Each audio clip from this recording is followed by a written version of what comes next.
Students, तो next हम अपनी बेसिक अकाउंटिंग टर्म में शुरू कर रहे हैं रेवेन्यू, इनकम, प्रॉफिट और गेन। तो स्टूडेंट्स, पहले तो मैं आपको इनकी एक्सप्लेनेशन बताऊंगी और फिर उसके साथ साथ हम एग्जाम्पल करते हैं। और वीडियो शुरू करने से पहले मैं आपको एक बात बोलना चाहूँगी कि इस वीडियो को एक तो क्लास 11 के स्टूडेंट देख ही रहे होंगे, प्लस वो भी स्टूडेंट देख रहे होंगे या वो भी देख रहे होंगे जो पास आउट तो कर चुके हैं 11th-12th, लेकिन अभी तक इनकम, गेन्स और प्रॉफिट में कंफ्यूजन रहता है। तो डेफिनेटली इस वीडियो को देखने के बाद आपके सारे डाउट क्लियर होने वाले हैं। बस मेरी आपसे ये रिक्वेस्ट है कि वीडियो को पेशेंस के साथ लास्ट तक देखिए और आप पाओगे कि आपके डाउट क्लियर हैं। तो without further delay let's start the video.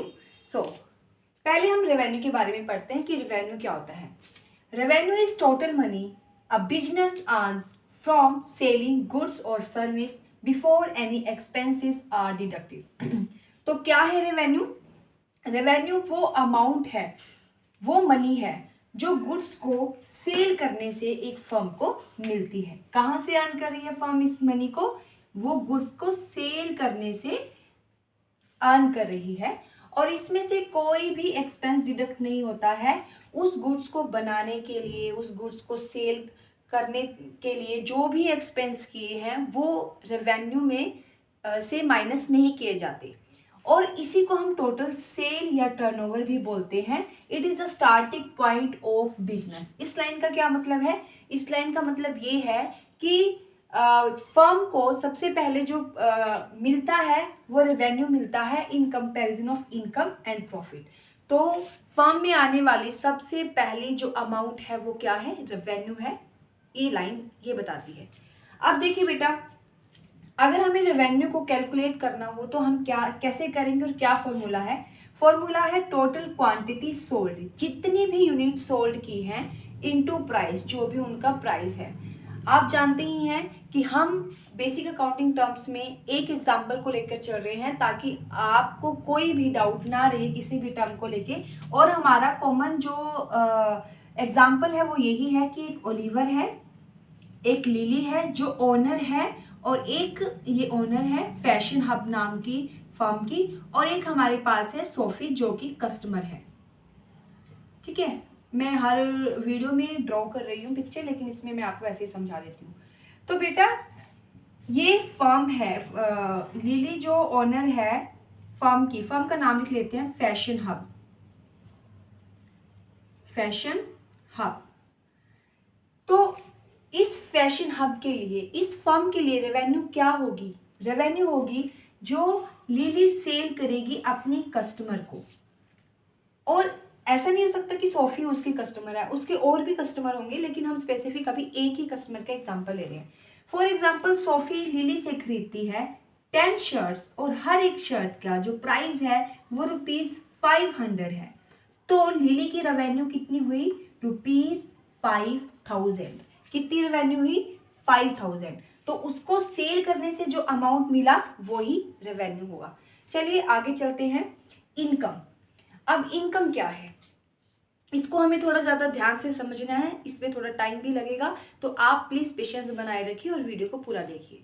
तो इनकम पहले हम पढ़ लेते हैं क्या लिखा है।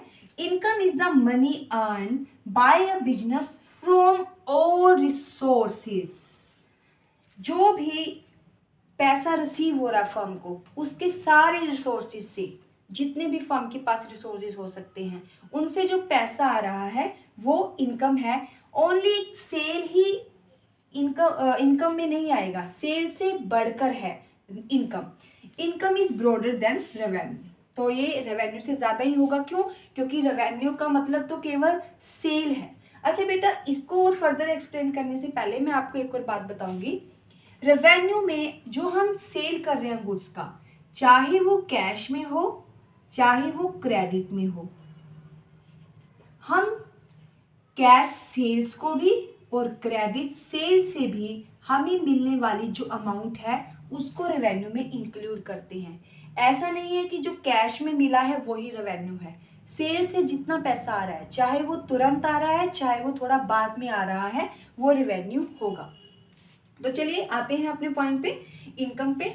तो इनकम वो मनी अर्न कर रहा है बिजनेस और रिसोर्सेज से। ठीक है, तो हम ये और रिसोर्सेज क्या क्या हैं इसको ध्यान से पढ़ेंगे।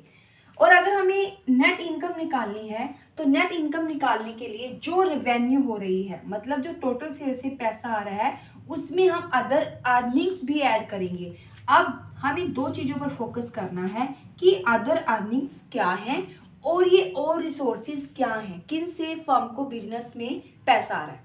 देखिए बेटा, यहाँ पर और रिसोर्सेज से मतलब है कि एक तो बिजनेस को उनके ऑपरेटिंग एक्टिविटी से पैसा आ रहा है, या ऑपरेटिंग एक्टिविटी में पैसा जा रहा है, या फिर फर्म को नॉन ऑपरेटिंग से पैसा आ रहा है, अर्निंग्स हो रही हैं या एक्सपेंस हो रहा है। अब हमें ये समझना है कि मैम ये ऑपरेटिंग एक्टिविटी क्या है, ये नॉन ऑपरेटिंग एक्टिविटी क्या है। देखिए बेटा, ऑपरेटिंग एक्टिविटी बिजनेस एक्टिविटी को इन्वॉल्व करता है। ये वो एक्टिविटी हैं जिनकी वजह से फर्म को ये मेन रेवेन्यू जनरेट करने वाली एक्टिविटीज़ हैं। अब ये क्या हो सकती हैं? नंबर 1 तो ये सेल ही होगी, फर्म में पैसा सेल से आएगा। अब ऑपरेटिंग एक्टिविटीज़ में सेल्स के अलावा भी ऐसी एक्टिविटीज़ होती हैं जिससे फर्म को इनकम आती है। अब वो एक्टिविटीज़ क्या हो सकती हैं? देखिए, फॉर एग्जाम्पल हम एग्जाम्पल ले रहे हैं लिली का। लिली फैशन हब की जो ओनर है, एक तो उसको सेल से पैसा आ रहा है, और उसको कैसे पैसा आ रहा है? फॉर एग्जाम्पल लिली जब ओलिवर से गुड्स परचेज करती है तो ओलिवर लिली को बोलता है कि अगर तुम इन्हीं गुड्स को किसी और को सेल करवाती हो, मेरी सेल बढ़ाती हो, तो मैं तुम्हें उनसे कमीशन दूंगा। तो इन्हीं गुड्स की वजह से लिली को क्या मिलेगा? कमीशन मिलेगा, क्योंकि वो गुड्स को ओलिवर की मार्केट को एक्सपेंड करेगी, गुड्स को सेल करेगी, तो फिर उसको कमीशन मिलेगा। तो ये किस में आ गया? कमीशन रिसीव उसका ऑपरेटिंग एक्टिविटीज में आ गया। और क्या आ सकता है इसमें? आप सोचिए, अगर लिली का मान लो फैशन हब बहुत ज़्यादा फेमस है और लिली की बहुत ब्रांचेस हैं, यहाँ के अलावा उसकी फॉर एग्जांपल लुधियाना, देहरादून, मुंबई, बहुत दूर दूर उसकी ब्रांचेस हैं। तो उन ब्रांचेस से जो रॉयल्टी का पैसा उसको आ रहा है वो भी ऑपरेटिंग में आएगा। या लिली कोई सर्विस प्रोवाइड करवा रही है, किसी को कंसल्टेंसी दे रही है, तो उससे जो उसको फीस मिलेगी वो भी कहाँ आएगी? ऑपरेटिंग एक्टिविटीज में आएगी। तो ऑपरेटिंग एक्टिविटीज में सिर्फ सेल का पैसा नहीं आता है, उसके अलावा भी गुड्स से रिलेटेड जो वो एक्टिविटी करेगी उस से जो पैसा आएगा वो भी हम ऑपरेटिंग एक्टिविटीज की इनकम में काउंट करेंगे। अभी ये मैंने आपको ऑपरेटिंग एक्टिविटी से होने वाली इनकम बताई है। क्या मैम ऑपरेटिंग एक्टिविटी से एक्सपेंस भी हो सकते हैं? बिल्कुल हो सकते हैं।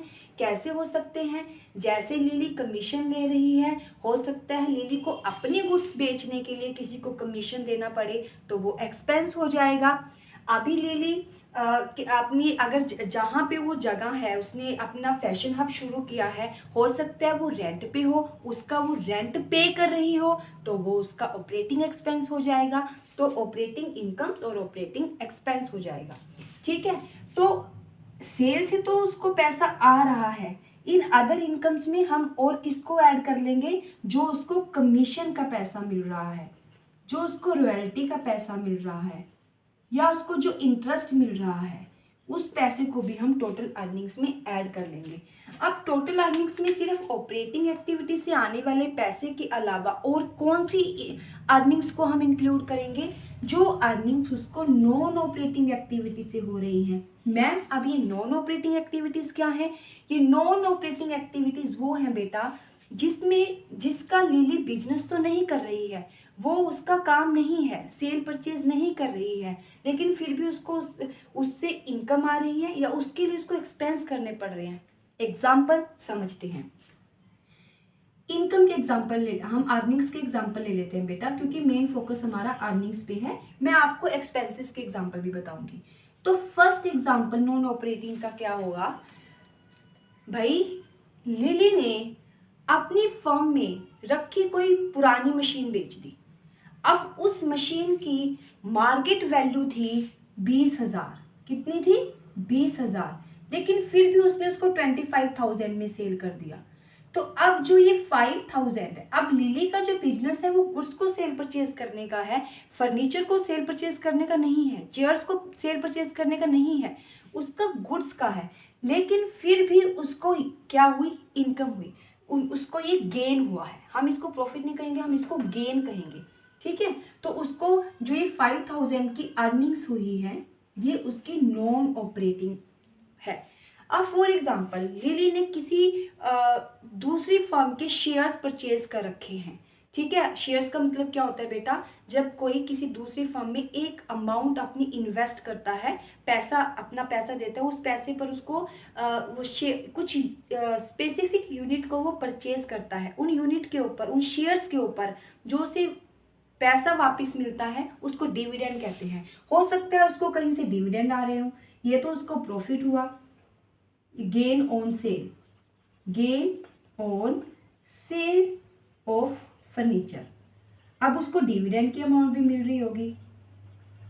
हो सकता है लिली ने किसी को लॉन्ग टर्म किसी से इंटरेस्ट लोन ले रखा हो, तो अगर वो उसका इंटरेस्ट पे करेगी तो उसका एक्सपेंस हो जाएगा। हो सकता है लिली ने किसी को लॉन्ग टर्म लोन दे रखा है, लोन देना लिली का काम नहीं है, लेकिन उसने इशू कर दी क्योंकि उसकी फाइनेंशियल अच्छी सिचुएशन थी, तो उसने कोई लॉन्ग टर्म लोन किसी को दे दिया। अब उसके ऊपर जो उसको इंटरेस्ट मिल रहा है, वो इंटरेस्ट भी उसकी क्या हो जाएगी, इनकम हो जाएगी। तो ये इनकम लिली को हो रही है ऑपरेटिंग एक्टिविटी से, और ये इनकम हो रही है नॉन ऑपरेटिंग एक्टिविटी से। तो इनकम, नेट इनकम क्या इंक्लूड करती है, रेवेन्यू तो इंक्लूड करेगी, जो गुड्स से सेल करके, सेल से हमें कैश पैसा मिल रहा है, वो तो इनकम में आएगा ही आएगा, प्लस अदर अर्निंग्स आएंगी। अदर अर्निंग कौन कौन सी, जो उसको ऑपरेटिंग एक्टिविटी से अर्निंग्स हो रही हैं और नॉन ऑपरेटिंग से। तो इस अदर अर्निंग्स में हम क्या क्या इंक्लूड कर सकते हैं, जो उसका कमीशन का पैसा है, रॉयल्टी का पैसा है, इंटरेस्ट का पैसा है, उसको फीस मिल रही है, इंटरेस्ट रिसीव भी कर सकती है, वो पे भी कर सकती है। डिपेंड है कि उसने वो इंटरेस्ट गुड्स से रिलेटेड कब दिया है और लॉन्ग टर्म कब दिया है, ठीक है। तो अब नॉन ऑपरेटिंग में आ जाओ। फिर ये नॉन ऑपरेटिंग में अदर अर्निंग्स में क्या इंक्लूड कर सकते हैं, जो उसको गेन हुआ है सेल करने से, जो उसको डिविडेंड मिले हैं, और अगर उसने कोई लॉन्ग टर्म लोन इशू किया है, डिबेंचर इशू किए हैं, तो उनके ऊपर जो उसको इंटरेस्ट मिलेगा वो हम अदर इनकम में ऐड कर लेंगे। आई होप अब आपको ये अदर इनकम्स अच्छे से क्लियर हो गया होगा, और क्लियर हो गया होगा ये ऑल सोर्सेज का क्या मतलब है, ठीक है। तो इनकम क्या है, जो रेवेन्यू के साथ साथ अदर अर्निंग्स को भी इंक्लूड करती है, तो ये हमारी इनकम होती है। अब अगर आपको रेवेन्यू और इनकम के डिफरेंस के बारे में मैं पूछूं तो आप क्या बताएंगे, आप क्या सोचेंगे कि हाँ मैम हमें ये समझ में आया है। आपके माइंड में आना चाहिए कि मैम रेवेन्यू तो सिर्फ वो अमाउंट है जो सिर्फ गुड को सेल करने से आ रही है, लेकिन नेट इनकम वो है जो रेवेन्यू के साथ साथ अदर सोर्सेज से भी आ रही है। हम इसका एग्जाम्पल भी ले सकते हैं, आई होप एग्जाम्पल की ज़रूरत नहीं है, लेकिन फिर भी मैं आपको बता देती हूँ। फॉर एग्जाम्पल 5,000 तो लिली की रेवेन्यू है, ये मैं रेवेन्यू की अमाउंट लिख रही हूँ, ये रेवेन्यू है। और other income for example commission से लिली को आ रहे हैं 2,000 रुपीज, रॉयल्टी से उसको आ रहे हैं 5,000 रुपीज, और ये कौन सी है, ऑपरेटिंग एक्टिविटीज वाली, और उसको सेल करने से हुए हैं 5,000 का प्रॉफिट। हम इन सबके एग्जाम्पल भी ले सकते हैं, लेकिन समझने के लिए आई थिंक ये इतना सफिशिएंट है। तो अब उसकी नेट इनकम कितनी हो गई, मैंने किसकी बात की है, नेट इनकम की बात की है। नेट इनकम में ऑपरेटिंग नॉन ऑपरेटिंग दोनों अर्निंग्स को हम इंक्लूड करते हैं। 5, 10, 15, 17,000 टोटल अर्निंग हुई है लिली को। आई होप अब ये आपको समझ में आ गया होगा, और यहाँ तक आपको कोई डाउट भी नहीं होगा। अब चलिए चलते हैं प्रॉफिट पे। बेटा आप इसका स्क्रीनशॉट ले लीजिए, ठीक है, क्योंकि मुझे ये रेज करना है थोड़ा ज़्यादा एक्सप्लेन करने के लिए। आई होप आपने स्क्रीनशॉट ले लिया। Let me raise this.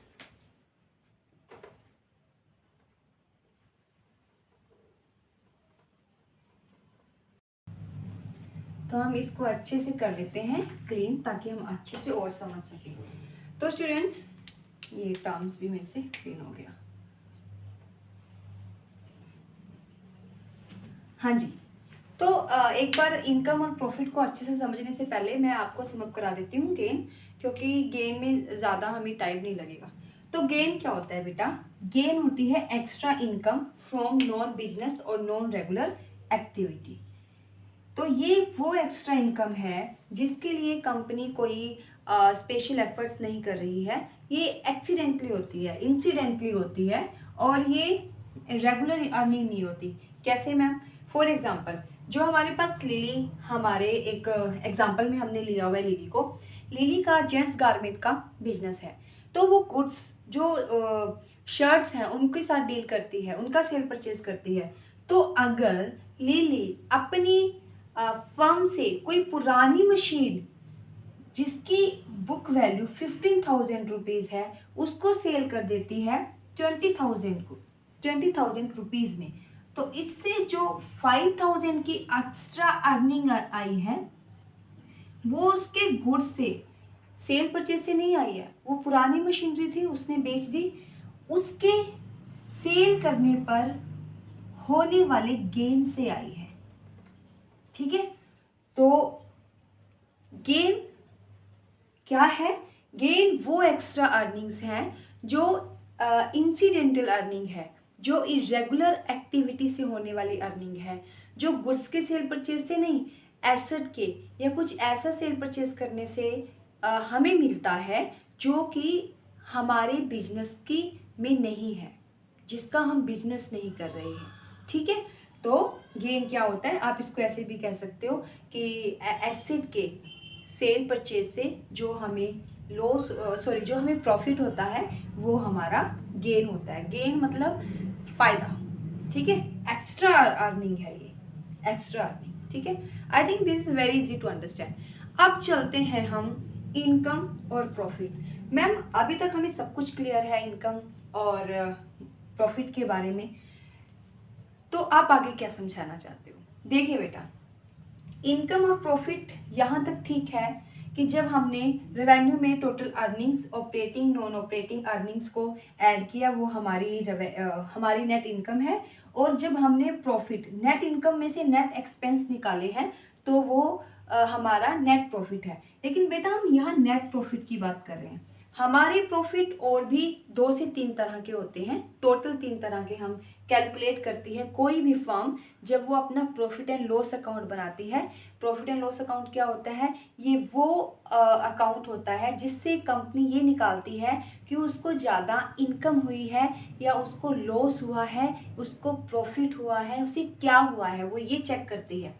तो बेटा, कई जगह आप इनकम की जगह प्रॉफिट को पाओगे और प्रॉफिट की जगह इनकम को। फॉर एग्जाम्पल, आप ये फॉर्मूला अपनी ही बुक में कहीं देख सकते हो, आपको देखने को मिल सकता है, रेवेन्यू माइनस एक्सपेंसेस। ठीक है, आपने ये फॉर्मूला कहीं देखा होगा, और आपने फिर ये फॉर्मूला भी देखा होगा, profit all revenues. Exact formula आपको 11th क्लास की बुक में मिलेगा, ऑल एक्सपेंसेस। अब हमें 2 चीजें ज्यादा समझनी है। यहाँ ऑल रेवेन्यू का क्या मतलब है? मैं आपको बहुत अच्छे से बता चुकी हूँ कि रेवेन्यू में केवल सेल की ही से जो हमें अमाउंट मिलेगी वो ही हम इंक्लूड करेंगे। अगर यहाँ ऑल लिखा है, क्या मैम ये जो ऑल वर्ड लिखा है, क्या ये रेवेन्यू सेल के अलावा भी कुछ और है? नहीं, ये जो ऑल वर्ड लिखा है इसकी वजह से आप ये नहीं कह सकते कि सेल के अलावा कोई और दूसरी अर्निंग्स भी इसमें होंगी, तभी तो ऑल लिखा है। नहीं, रेवेन्यू में केवल हम सेल को ही इंक्लूड करते हैं। हाँ, ऑल रेवेन्यू आप एक फर्म ऐसे जरूर यूज कर सकती है। फॉर एग्जांपल, हमारे पास लिली है, लिली का गारमेंट्स का अलग बिजनेस है, लिली का अदर कोई बिजनेस है, फॉर एग्जांपल उसको वो फर्नीचर का सेल परचेज होता है जिसमें, ठीक है, वो सोफ़ा बनाती है, बेड बनाती है, चेयर्स बनाती है, टेबल्स बनाती है, वो ये जो डाइनिंग टेबल बनाती है, तो वो उसका अलग बिजनेस हो गया, गारमेंट्स का अलग बिजनेस हो गया। इसके अलावा उसका कोई रेस्टोरेंट है, ठीक है, उसका कोई रेस्टोरेंट है, तो इनसे आने वाली सेल, इसकी सेल से इनकम जो हुई, इसकी सेल से इनकम जो हुई, इसकी सेल से जो अर्निंग हुई, उसको हम ऑल रेवेन्यू जरूर बोल सकते हैं, ठीक है। तो ऑल रेवेन्यू का मतलब क्या है कि डिफरेंट डिफरेंट एंटरप्राइजेस से उसको रेवेन्यू हो रही है, लेकिन ऑल रेवेन्यू में आप सेल की अमाउंट के अलावा और कोई अमाउंट ऐड नहीं कर सकते। क्लियर। अब आ जाते हैं कि मैम इनकम और प्रॉफिट ये तो सेम फॉर्मूला है, तो इनकम और प्रॉफिट में क्या डिफरेंस हुआ, क्या इनकम ही प्रॉफिट है? ये मैं आपको पहले भी बता चुकी हूँ बेटा, एक बार और रिमाइंड करा देती हूँ कि ये पर्सन टू पर्सन वेरी करता है, कि कुछ लोग इनकम की जगह प्रॉफिट वर्ड यूज़ कर लेते हैं और प्रॉफिट की जगह इनकम यूज़ कर लेते हैं। लेकिन अभी मैं आपको कुछ थोड़ा सा और एक्सप्लेन करना चाहूँगी बेटा। मैं ये भी इरेज कर रही हूँ, ठीक है, आपको स्क्रीनशॉट लेना है आप ले सकते हो। आई होप आपने स्क्रीनशॉट ले लिया है। चलिए इसको थोड़ा सा और समझते हैं बेटा, ताकि फ्यूचर में कभी भी आपको इनकम और प्रॉफिट को लेकर डाउट ही ना रहे। फर्स्ट थिंग, हम इनकम को कैलकुलेट कर सकते हैं कैसे, जब इसको हम टोटल अर्निंग कह सकते हैं। कैसे करेंगे इसको कैलकुलेट? जो हमारी रेवेन्यू है उसमें हम ऐड कर लेते हैं अदर अर्निंग्स, ठीक है। मैं थोड़ा जल्दी लिख रही हूँ बेटा। तो हम एक हमारा मेथड ये हो गया इनकम निकालने का। दूसरा हम ये भी कह देते हैं कि जो हमारी सेल हुई है, जो हमारी सेल हुई है जिसको हम बोलते हैं रेवेन्यू, अगर उसमें से हम गुड्स की कॉस्ट निकाल देते हैं,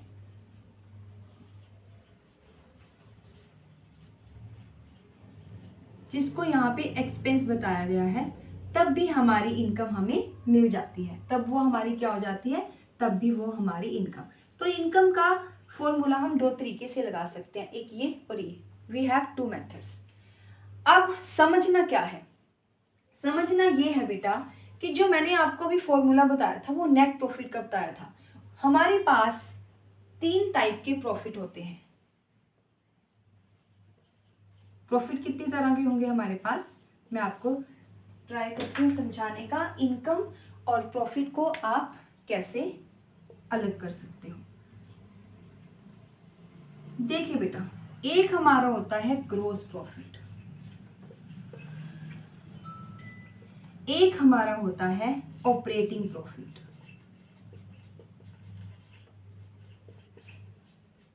और एक हमारा होता है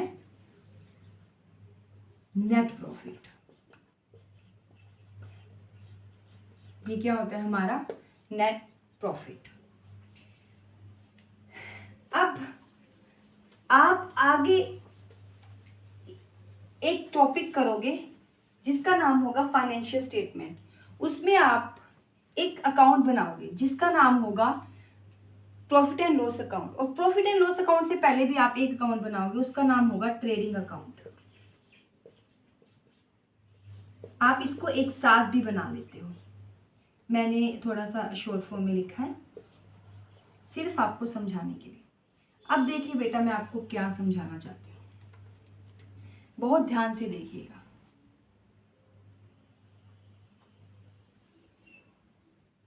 ये हमारे पर्टिकुलर्स, ये हमारी अमाउंट, ये हमारी फिर पर्टिकुलर्स, ये फिर हमारी अमाउंट। देखो बेटा, ये रुपीस में मेंशन करना बहुत ज़रूरी होता है कि हम किस करेंसी में डील कर रहे हैं। बेटा, जो आपका ग्रॉस प्रॉफिट होता है वो हम कैसे कैलकुलेट करते हैं? आपके पास एक तो ओपनिंग स्टॉक दिया होता है, ये आपकी होती है डेबिट साइड, यहाँ आप मेंशन कर सकते हो, ये होती है आपकी क्रेडिट साइड। आप अपनी अमाउंट के ऊपर भी लिख सकते हो। तो ये आपकी डेबिट साइड है, ये आपकी क्रेडिट साइड है।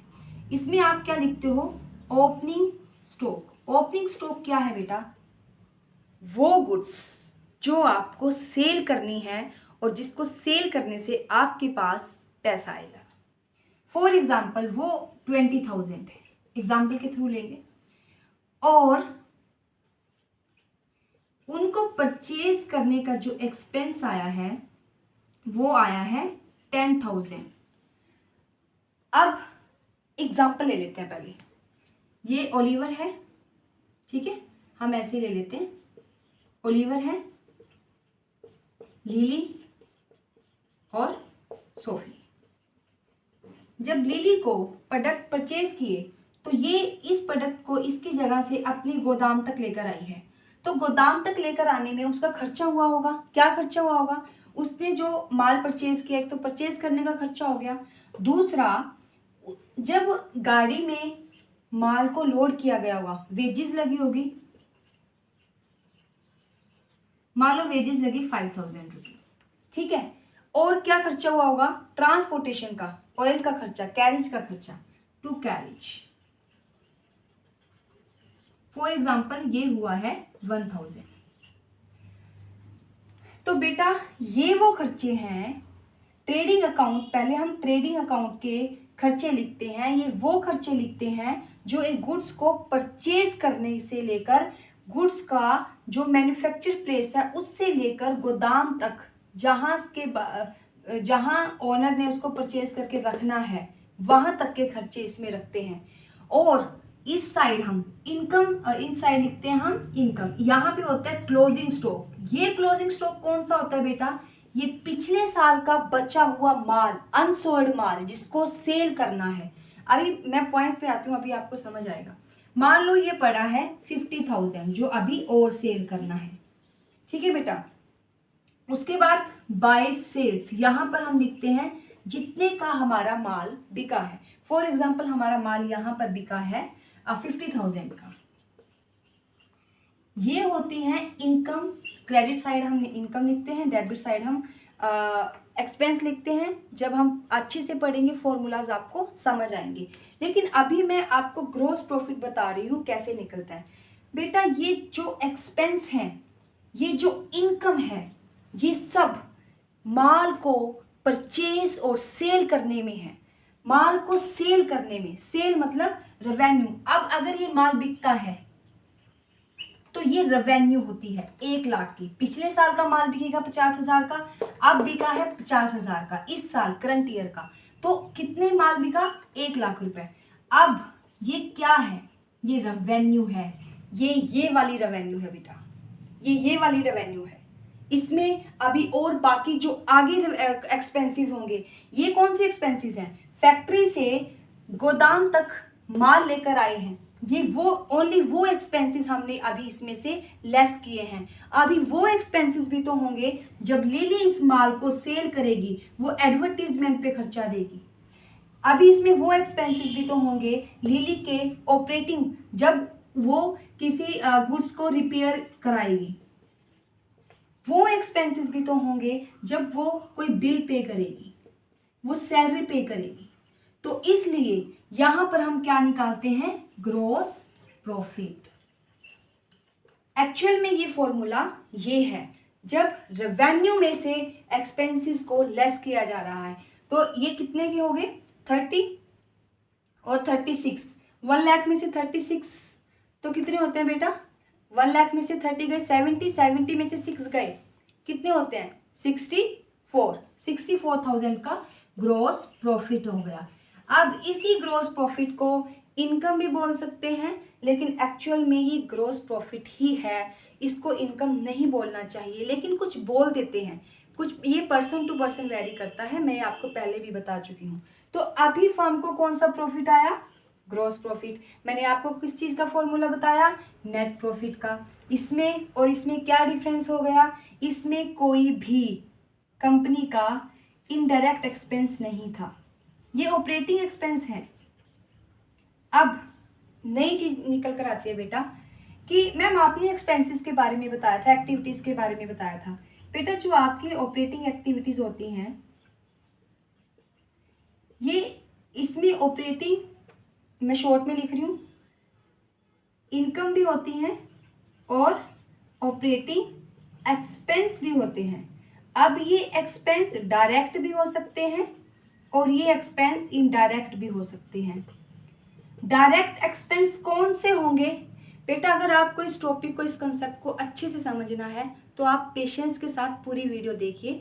मैं आपको क्या बताना चाह रही हूँ कि जितनी बार भी हम रेवेन्यू में से, इनकम में से एक्सपेंस को माइनस करते हैं, हमें प्रॉफिट ही मिलता है। कभी वो ग्रॉस प्रॉफिट बनकर हमें मिलता है, कभी वो ऑपरेटिंग प्रॉफिट बनकर हमें मिलता है, तो कभी वो हमें नेट प्रॉफिट बनकर मिलता है। जब वो हमें नेट प्रॉफिट बनकर मिलता है ना, तो इसी को हम नेट इनकम बोल देते हैं, कि लास्ट में जो हमारे पास बचा। क्लियर है? तो ये मैं आपको इस एग्जाम्पल से समझाना चाह रही थी। अब ऐसे ही ऑपरेटिंग प्रॉफिट निकालने के लिए क्या हम करेंगे? जो लिली के खर्चे हुए हैं इस माल को आगे बेचने के लिए, यहाँ पर हम फर्दर वो एक्सपेंस लिखेंगे, और जो लिली को यहाँ पर इनकम्स हुई होंगी फिर वो इनकम लिखेंगे। ऐसे फिर हमारा ऑपरेटिंग प्रॉफिट निकलेगा लास्ट में। चलिए हम इसको पूरा अच्छे से कर लेते हैं पेशेंस के साथ, ताकि कहीं भी कोई कंफ्यूजन ना रह जाए। तो ये हमने क्या निकाला भाई? Gross profit. ठीक है, अब मैं आपको रेज कर रही हूँ। क्लियर हो गया? ये है वो रेवेन्यू और ये है वो एक्सपेंसेस जिससे आता है ग्रॉस प्रॉफिट। ठीक है, जिससे क्या आता है? Gross profit. अब ये बात क्लियर है? ऑपरेटिंग एक्टिविटी में ऑपरेटिंग इनकम और ऑपरेटिंग एक्सपेंस होते हैं। ये एक्सपेंस डायरेक्ट होते हैं और इनडायरेक्ट होते हैं। डायरेक्ट एक्सपेंस कौन से होते हैं? डायरेक्ट एक्सपेंस वो होते हैं जो माल को जहां से खरीदा है और ओनर ने जहां से बेचना है, फर्म ने जहां से बेचना है, अपने गोदाम तक लेकर आने के जो खर्चे हैं, माल को परचेज करने के और उसको गोदाम तक लेकर आने के जो खर्चे हैं, वो आते हैं डायरेक्ट एक्सपेंस में।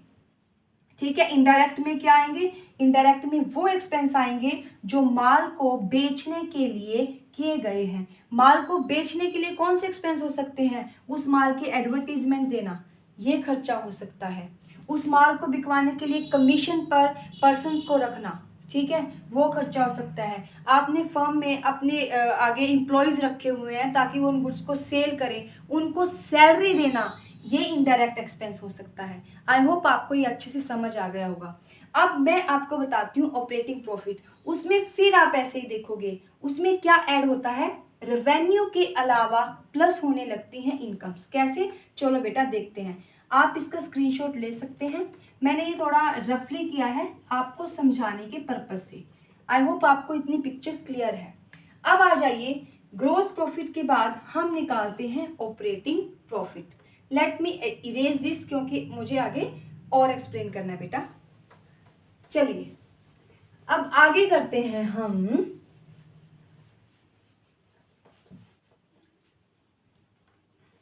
Operating profit. अब क्या होता है, हम इसी को आगे कैरी करते हैं बेटा, इसी हेडिंग के साथ। अब जो ये ग्रॉस प्रॉफिट हुआ है 64,000 का, एक बार इंश्योर कर लीजिए बेटा, ये 1 लाख है। अब 41 में से 20, 80 में से 10,000 गए, 70 में से 1000 कितने हुए? 69, 60 में से 564, यही होगा। बच्चों की तरह हम कैलकुलेशन करें। तो अब इसको बाय ग्रॉस प्रॉफिट को हम यहाँ पर उतार लेते हैं क्रेडिट साइड में, क्योंकि क्रेडिट साइड में हम इनकम्स को लिखते हैं। ठीक है बेटा, पर्टिकुलर अमाउंट थोड़ा ज़्यादा बन गया, बड़ा थोड़ा छोटा कर लेते हैं। ठीक है, ये इसी को मैं आगे कैरी कर रही हूँ। अब देखिए, अब आ जाते हैं यहाँ पे क्या आएगा। अब हमें क्या कैलकुलेट करना है? Operating profit. सेकंड नंबर पे ऑपरेटिंग प्रॉफिट था ना, तो अब यहाँ पर हम सारी जो हमारे ऑपरेटिंग एक्सपेंसेस होंगे और जो हमारी ऑपरेटिंग इनकम्स होंगी, उनको ग्रॉस प्रॉफिट में ऐड करके अपना ऑपरेटिंग प्रॉफिट निकाल लेते हैं। देखिए क्या हो सकता है ऑपरेटिंग एक्सपेंस? उनका एडवर्टीजमेंट का खर्चा हो सकता है। मान लो एडवर्टीजमेंट की वो देती है 20,000, ठीक है जी। और यहाँ पे टू वर्ड आता है बेटा, यहाँ पे बाय। और क्या हो सकता है, टू सैलरीज, वो सैलरीज पे कर रही है 10,000। To bill, electricity bill. तो ऐसे ये सब उसके खर्चे हो सकते हैं। मान लो 5,000, मैं बहुत कम ले रही हूँ, वो सिर्फ मैं आपको एग्जांपल से समझाने के लिए। अब ये उस समझाने के लिए ले रही हूँ। अब ये तो उसकी डायरेक्ट ऑपरेटिंग एक्सपेंसेस हुए, जो कि इनडायरेक्ट एक्सपेंस है। अब उसको इनकम भी हो रही होगी, हाँ जी हो रही होगी। क्या मैंने आपको अभी बताया था, हो सकता है उसको कहीं से कमीशन मिल रहा हो।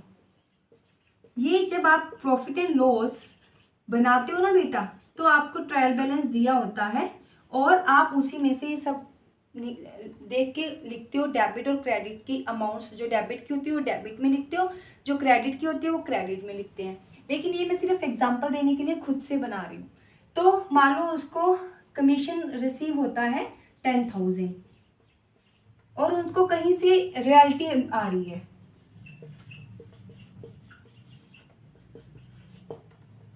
तो रॉयल्टी पर मंथ आ रही है 10,000। तो अब कितना टोटल हो जाता है, 84,000। और यहाँ पे कितना रह जाता है, 35। तो 35 निकालिए, 9 7 7 3 4 49,000। अब जो उसको होता है वो होता है ऑपरेटिंग प्रॉफिट। ऑपरेटिंग प्रॉफिट कब निकला, जब हमने इनडायरेक्ट एक्सपेंसेस और इनडायरेक्ट इनकम्स को इंक्लूड किया। ठीक है बेटा, तो ये हमारा क्या निकलता क्या आता है, ऑपरेटिंग प्रॉफिट। फिर देखिए, जब क्रेडिट का मतलब होता है इनकम्स। अब ये रेवेन्यू के अलावा क्या है, ये अर्निंग्स इनकम है।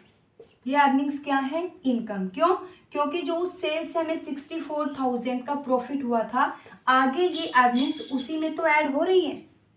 समझ में आ रही है बात। तो ये इनकम्स बन गई है। अब ये अर्निंग, ये ग्रोस प्रॉफिट आने के बाद ये सब क्या हो गई है, ये 84,000 इनकम आ गई है। अब क्या आ गई है, इनकम। तो फिर वही प्रॉफिट का फॉर्मूला लग रहा है, इनकम में से जो ये एक्सपेंस है हम उनको लेस कर रहे हैं। और ऐसे ही होगा जब हम नेट प्रॉफिट निकालेंगे। अब नेट प्रॉफिट निकालने में क्या फर्क आ जाएगा यहाँ पे हमारे पास, अब तक तो हम ऑपरेटिंग एक्सपेंसेस और इनकम लिख रहे थे, एक्सपेंसेस और इनकम लिख रहे थे, लेकिन अब हम नॉन ऑपरेटिंग एक्सपेंसेस और नॉन ऑपरेटिंग इनकम भी लिखेंगे, अर्निंग्स भी लिखेंगे, जिससे हमारा नेट प्रॉफिट आता है। तो अब ये जो आया है प्रॉफिट, अब हम इसको यहाँ ऐसे उतार लेते हैं, बाय ऑपरेटिंग प्रॉफिट। क्योंकि क्रेडिट साइड हमने प्रॉफिट और गेन्स लिखने होते हैं, ये आगे अभी आप पढ़ोगे अकाउंटेंसी के गोल्डन रूल में। ठीक है, तो ये आ गया 49,000।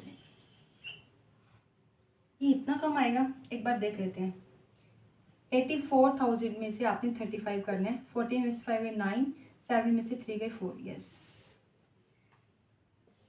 अब यहाँ पर हमें नेट प्रॉफिट निकालने के लिए जो हमारा ऑपरेटिंग प्रॉफिट है और इनकम आ रही है बाय नॉन ऑपरेटिंग एक्टिविटी से, उसको ऐड करके इसमें से लेस कर देंगे जो भी नॉन ऑपरेटिंग एक्सपेंसेस होंगे, जो भी नॉन ऑपरेटिंग एक्सपेंसेस होंगे। अब ऑपरेटिंग प्रॉफिट तो ये है। नॉन ऑपरेटिंग इनकम्स में हम ले लेते हैं कि मान लो उनको डिविडेंड रिसीव हो रहा है कहीं से, उन्हें डिविडेंड